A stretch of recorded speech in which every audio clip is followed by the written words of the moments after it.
And welcome back to Late Night Lately, the Late Night Show. I'm your host, Chad White.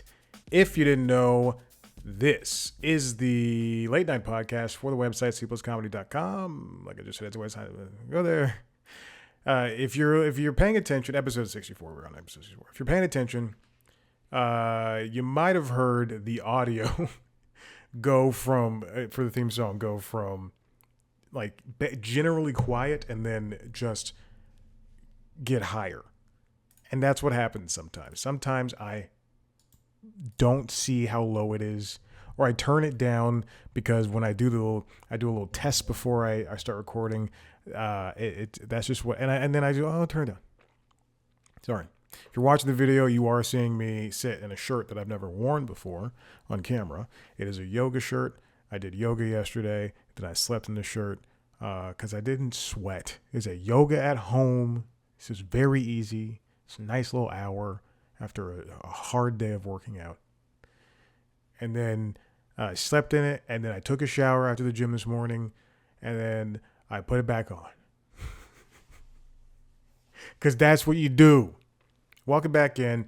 It's been a long week of shows. And I don't know if I have a story. I do have a story. But why don't we cover what's going on, and then I can move on to whatever's happening. This week in Late Night, John Oliver talked about Alliance Defending Freedom, which is some organization that has his hand in a lot of different, let me mute the computer, a lot of different legal cases. I also fell asleep during this, so I just didn't, I saw like half of it, and I woke up about 15 minutes in. I was tired. Then I think I watched it on Tuesday as well. It was, because I was very tired after my leg day. Then Leslie Jones did an op-ed on The Daily Show talking about people in Trump's cabinet. After John Oliver hosted, Klepper was the one who hosted the rest of the week. They went back to, I know I spoke about this either last week or the episode before, but there was a point for at least a week where it was Stewart, and then they did 3 different hosts. And now they're back to the weekly thing, because I think last week Desi was the host. Let me triple check. Yeah, Desi was the host last week. But if you go back 2 weeks, it goes Klepper, Desi, Acosta, which is crazy to me. Anyway, Klepper had on as guests, Stewart had on General Stanley McChrystal. And then Klepper had Matt Wolf, Colin McCann, and Representative Jake Auchincloss. It was an excellent week for the monologue and the desk bits, mostly because our Führer, I'm never going to get tired of saying that, is currently in Saudi Arabia, kissing the toes of the prince there, and trying to get his free plane, which is here already, I guess. But a lot of people had fun with that mobile McDonald's that they'd set up there. Moving on, I'm sorry if you're hearing a noise. I don't know what to do with part of the cable for the mic hangs down, like where it's connected, just like right here. Hold on, if you're watching the video, you're seeing that, and it's so short. I am so sorry. It is so short, connected to on the mic end. The cable itself is fine. Actually, it probably isn't. It's an old cable. Okay, anyway, let's move on. It doesn't matter. John Mulaney did his own whole episode blindfolded. It was very funny just to see everybody's live be blindfolded. And then I was reminded, thanks to the good folks at Late Nighter, someone wrote a feature talking about how Chris Gethard did 2 episodes of his show blindfolded. I think that for Everybody's Alive, for all the good part, I will say this, there's no bad parts. I enjoy the show. It's a lot like Late Night with Seth Meyers, where I'm just here for the ride. Same thing with Chris Gethard's show. I'm just here for the ride. I just want to see what they have to do. And what I really appreciate is, you know what? I'll say this: the audience at Everybody's Live is much better than any late night audience there is out there right now. They're not clapping all the time. They're just laughing at the jokes. I like seeing people pop up. Steve Guttenberg was in this last episode. Sarah Silverman, Patton Oswalt, a very handsome doctor, and oh gosh, who else was there? I think that was it. I'm not gonna check. But it was funny to see him do it blindfolded. Anyway, but what I was getting at earlier is I think that I would love to see. Chris Gethard already reached out during like the first one or two episodes where they said get John where he said get John an earpiece or an IFB just so we can hear the callers, because there's a lot of what's going on. They should just bring Gethard on as some sort of consulting producer, because he knows about this. He basically created this format in the style of late night show in terms of doing a live show that feels put together. Although this is a lot more put together, even though when Gethard's show went to Fuse, I think it was Fusion, and Fusion, it might be Fusion. And then eventually True TV, it had to be a little bit more put together.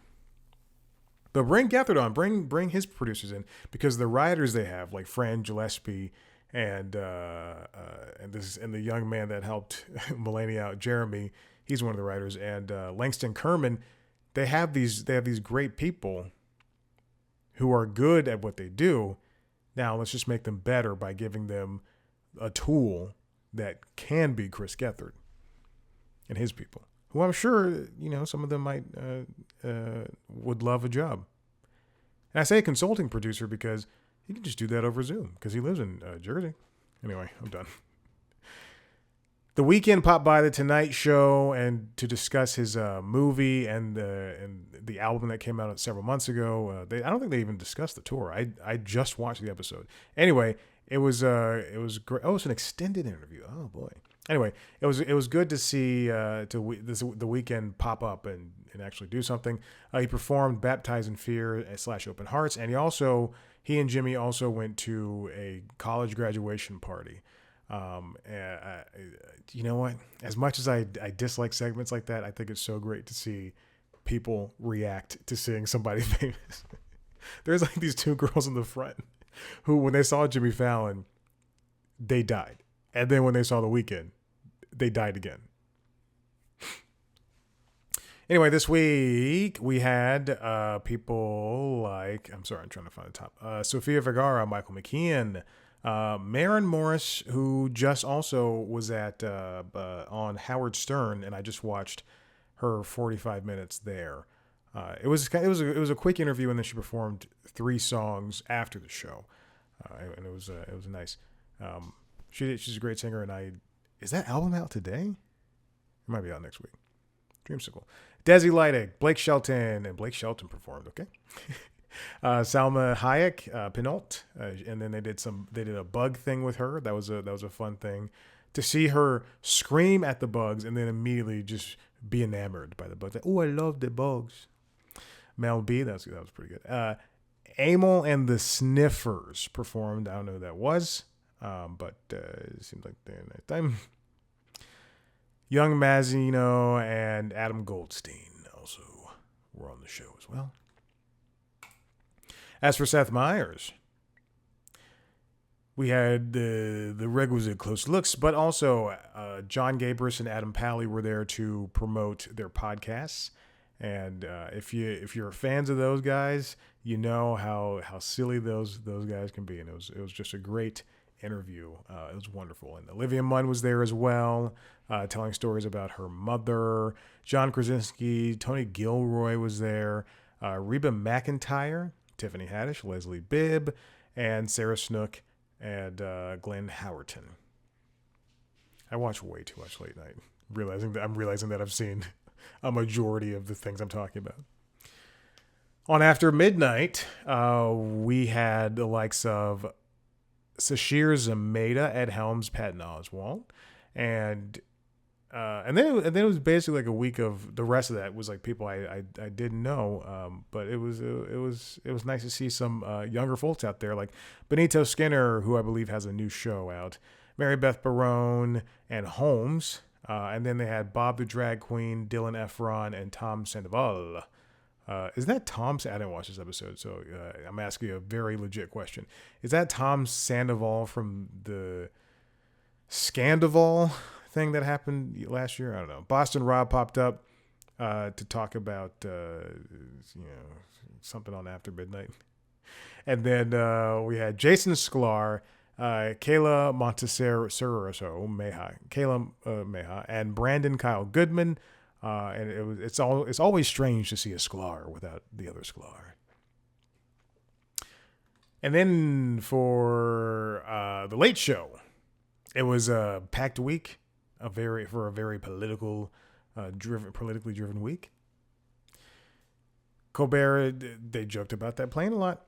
They also had Ryan Reynolds on, Representative Jasmine Crockett, and then they had Skarsgård, Father James Martin to talk about the Pope, Professor Brian Cox to talk about humans, I guess. I don't know. Nick Kroll, Emily Osment, who I believe is in some sort of show. What show is Emily Osment in? And then Bernie Sanders had an entire episode of himself, which is wonderful. And Pavement performed. Also, Alanis Morissette was there at Everybody's Live. That's who that was. And Steve Guttenberg. That's the reason why I brought that up in the first place. So it was a solid week. Kimmel was off. I did not notice until Wednesday. All right, this next part. I don't know if I talked about this. Let me go to... I did not because I held off on the story. That's right. This next one comes from, and I don't remember a fucking thing about this that I read 3 weeks ago at this point. John Mulaney's Everybody's Live is just as delightfully weird in person. This is on GQ. Fraser Tharp. Fraser writes, the show thrives off its aura of fluidity and its obsession with the bizarre and ephemeral. It's more subservient to its creators' idiosyncrasies. Why are we using such big words? Than it is to any late night talk show conventions. And you know what? Everybody, the reason why I keep pulling up wonderful pieces, if not flowery, and it's so funny because sometimes I'll read something online, be it a social post or something, and publications like the New York Times or the Atlantic, and I'll think, why did they hire this person? This person is writing like a child. Or like if it's social, I go, are you stupid? Do you not use full sentences? And then I read 3 sentences here and I went, that's too much. Can we meet in the middle somewhere? Yes, I do read the New York Times and the Atlantic.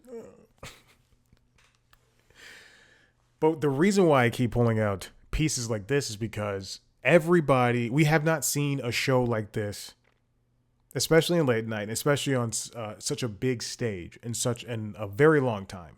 For, not a lot of people watch Chris Gethard's show, which is one of the reasons why it's off now. And then, and then between that show being on and this show now, the only other types of late night shows in the same genre, the subgenre of late night, have been offshoots of other shows. So Full Frontal with Samantha Bee is an offshoot of The Daily Show. Same thing with Last Week Tonight, an offshoot of The Daily Show. They're more or less doing the same thing. And I talk about this all the time, but when a show like Talk Show the Game Show comes out and it's something fresh, then we should all be jumping onto that, even if it's something that we're not necessarily fond of in the beginning. And also give it time. When Lily Sullivan, alternative comedian Lily Sullivan. When Lily Singh had her show, took over Carson Daly's 1 a.m. slot on NBC, or what time is it? Like 1:30, something like that. When she took over that slot, even though that show, I have a lot of issues with that show, but even though that show wasn't exactly the late night show that the Tonight Show and Late Night are, or were, or because they're still currently on. It was exciting to see a woman, and also a woman of color, in that spot on a medium-sized stage. And NBC had no idea what to do with it. In the same way, the same thing goes for Amber Ruffin's show. That show should still be on today. It had a primetime spot on Peacock, and they still did nothing with it. Not the creators of the show, not Amber and her team, but Peacock, but NBC. When you hire a YouTuber, let her do YouTube shit on that show. And that's what that second season was, unfortunately because of the pandemic, but that's what that second season was, what they were doing more YouTube style things. And then for Amber Ruffin's show, she thrives in the silly. So let her be silly. It was a once a week show. It doesn't have to run for the same amount of time as Seth Meyers' late night has to. Now CNN just renewed Have I Got News for You, and it's late night in the same way that SNL is late night. SNL is basically on the cusp of late night. I would say it's in a subgenre of late night. And so Have I Got News for You is in the same boat. But the idea is that, what was I talking about? The idea is that for Have I Got News for You, they don't have these lofty for the first time in years. Warner Brothers Discovery does not have lofty expectations for a show that's airing on a Saturday night at 8 p.m. or 9 p.m. The clips that they put out there are doing well enough because it's a broadcast cable, it's a cable news, it's a cable panel show on a cable news platform. People aren't going to watch it on a Saturday night. They're lucky if they get 300, 400,000 people, 400,000 viewers.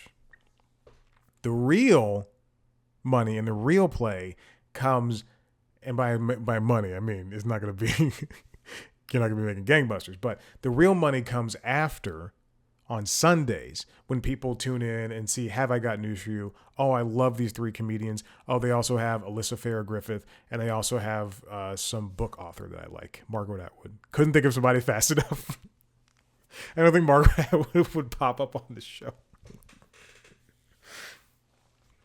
And then you break out those clips over the next 2 days. I think that's too late, but over the next 2 days, and you share them, these nice long 9, 10, 11 minute clips, and let people have at it like that. That's why, forgetting the numbers of views, that's why John Oliver's show is so good with its social, because not they do exclusive stuff sometimes, but they also just put out the main story. The same thing for PBS NewsHour. They just put out the main story. All right, let's move on with this as Fraser's doing some stuff. Now, as Fraser writes, a truly successful episode requires more inclusive themes and maybe a more calculated lineup for assured banter. So when you have episodes that feature Bill Hader and Chelsea Peretti, and then Johnny Knoxville comes out, then everything's going to be working. The real charm here are the throw at the wall ideas that seem to pop out of Mulaney's brain, a factor no one can calculate or predict. That's very true. A lot of the funnier stuff, at least as a home viewer, because I'm sure the audience is having a nice time, but sometimes they just don't respond in the way that people at home can see that Melania. This is what happens when you watch too much late night. You get other people's names stuck in your head. And of course, I'm talking about Melania Trump. But you see it on Mulaney's face when something that he liked, like he loved, just didn't work. And I also think it's great when the writers do something really funny, really funny. Like last night, Lamore and Morris. I keep remembering things that happened in this episode. Lamore and Morris came out doing a character in a sketch in a bit that Mulaney openly did not like, and the writer Langston Kerman, who kept pitching that idea, finally took his chance to do it because Mulaney was blindfolded, and it works. The things that they do with the telescope, looking out and seeing the guys from Fish be Seinfeld, or see Steve Guttenberg looking across from his apartment window and saying I'm coming over. That's funny. Or Twista on this week's episode. Twista, the rapper, yes, the rapper who can rap fast, was revealed to be a really good artist. He's a really good artist, and also I don't know if this is true or not, but he's a ventriloquist. And he did all this while wearing a grill on his bottom row of his teeth. But it works. Or the interview, the 60 Minutes style interview, as Fraser writes here, with Bubbles the Chimp, which I thought was so funny. I'm sure this is a great show to watch live, but it's really coming across at home. And I hope it's not lost on Mulaney and his team, and even Netflix, when they do things and they don't get a giant response and from the audience that's live there. This is a wonderful show, and it sits in a niche of alternative comedy with A-listers on a platform on a night where it's probably not the biggest night for viewing. And it all works. It hits so many areas that I really like. I dig this show. And I keep tuning in. That's what's important. I'm not somebody who goes, I can miss this. I can miss a Colbert episode. I can miss a Jimmy Kimmel monologue. But I can't miss this because this is fun. Not because it's only one episode, but because it's fun. I can miss a John Oliver. I can miss Last Week Tonight. I've done it before. But this is so fun. And it lives in its own moment. And when you just get themes like, are dinosaurs real? And you get to hear people call in. I've noticed they've lessened the calls, but they've completely stopped. Well, I would say they've severely lessened the not man on the street, but like the interviews on the street of just people around Los Angeles. Mostly because I don't think they have time because they have so much planned. But whatever. Anyway, I like the show. Listen, if you like what you heard here, head to the website, cpluscomedy.com, where you can see me talking to famous people all the time. If you want to see a video version of me talking to famous people, youtube.com/cpluscomedy. If you want to see a video, if you want to see a video version of this show, youtube.com/cpluscomedy, as well as the other podcast, the Constitutionals podcast, which is the entertainment business news podcast, and LinkedIn Logs, the jobs podcast, youtube.com/cpluscomedy. If you want to follow us on social media, Blue Sky, Instagram, TikTok, C Plus Comedy. Me, at Chad Black White. Subscribe to the show to read your podcast. Thanks. Bye.